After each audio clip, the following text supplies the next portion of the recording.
আসসালামু আলাইকুম প্রিয় দর্শক বন্ধুরা, Abu Saeed home welding work থেকে আপনাদের সবাইকে স্বাগতম। আজকে আমি যেটা দেখাতে চলেছি যে একটি বিল্ডিংয়ের উপর আর একটি বিল্ডিং লোহা দিয়ে তৈরি হবে, সেটা কেমন করে কি তৈরি করেছি আর কি কি লাগছে তেমন বিষয়ে একটু কথা বলবো। আমরা প্রথমে 1.5 অ্যাঙ্গেল দিয়ে এই স্ট্রাকচারটা করছি বক্স, তারপর 8x4 ফিটের একটি প্লেট, 16 গেজ প্লেট, তারপরে এটা মারি আমরা সেটা ছাদের মতো করে একটা স্ট্রাকচার নিয়ে আসি। করার পর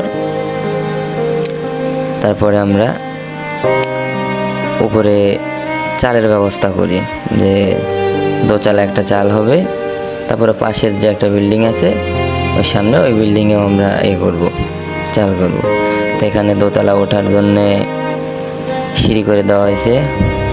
তারপরে যে অ্যাঙ্গেলটি দেখতে পাচ্ছেন এই অ্যাঙ্গেল দিয়ে আমরা উপরে দুই অ্যাঙ্গেল দিয়ে উপরে দিয়ে একটা মই কেসি করব, যার উপরে দোতলা একটা চাল হবে।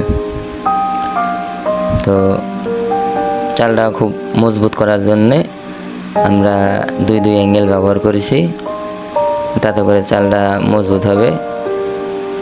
তো বেড়াও হবে টিন দিয়ে, সেই যেগুলো খুঁটি করে বেড়ার অ্যাঙ্গেলও লাগানো আছে, এগুলো 1.5 অ্যাঙ্গেল দিয়ে 1.5 ইঞ্চি বাই 1.5 ইঞ্চি অ্যাঙ্গেল। তারপর আমরা এই যে সেটিং করা হয়ে গেছে, যে স্টিল আপনার মই কেসি করার কথা ছিল সেটা রেডি করে দিয়ে আটকানোর পর আমরা বেড়ার টিনগুলো আটকাই। বেড়ার টিনগুলো আটকানো হয়েছে, পাশে আপনার একটা মাচাং করে নিয়ে, তাতে করে আমাদের সুবিধা হয় অনেক কিছুতেই, তাছাড়া অসুবিধা হয়ে যায় দোতলার বেড়া করতে গেলে। এগুলো আমরা সম্পূর্ণ স্ক্রু ড্রিল দিয়ে করি,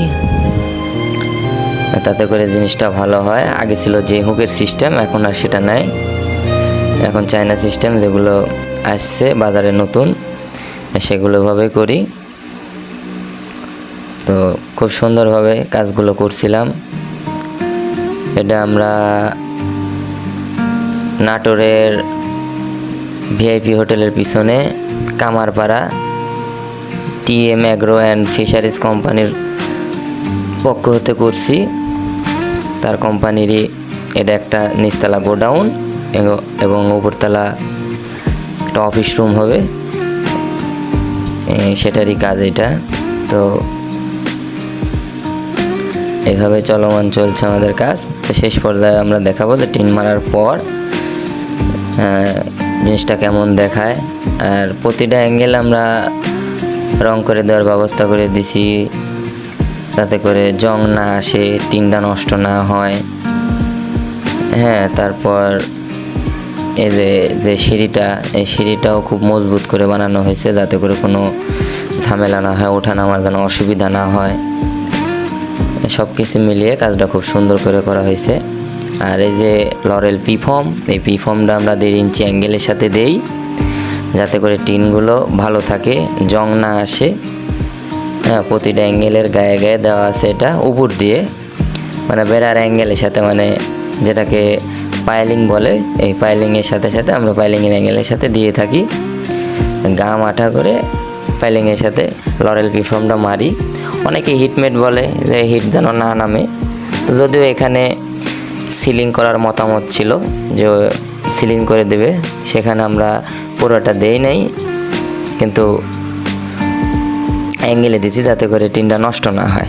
এই যে হ্যাঁ, তাই এমন করে দেওয়া আছে। আশা করি টিনগুলো অনেক দিন টিকসই এবং ভালো থাকবে।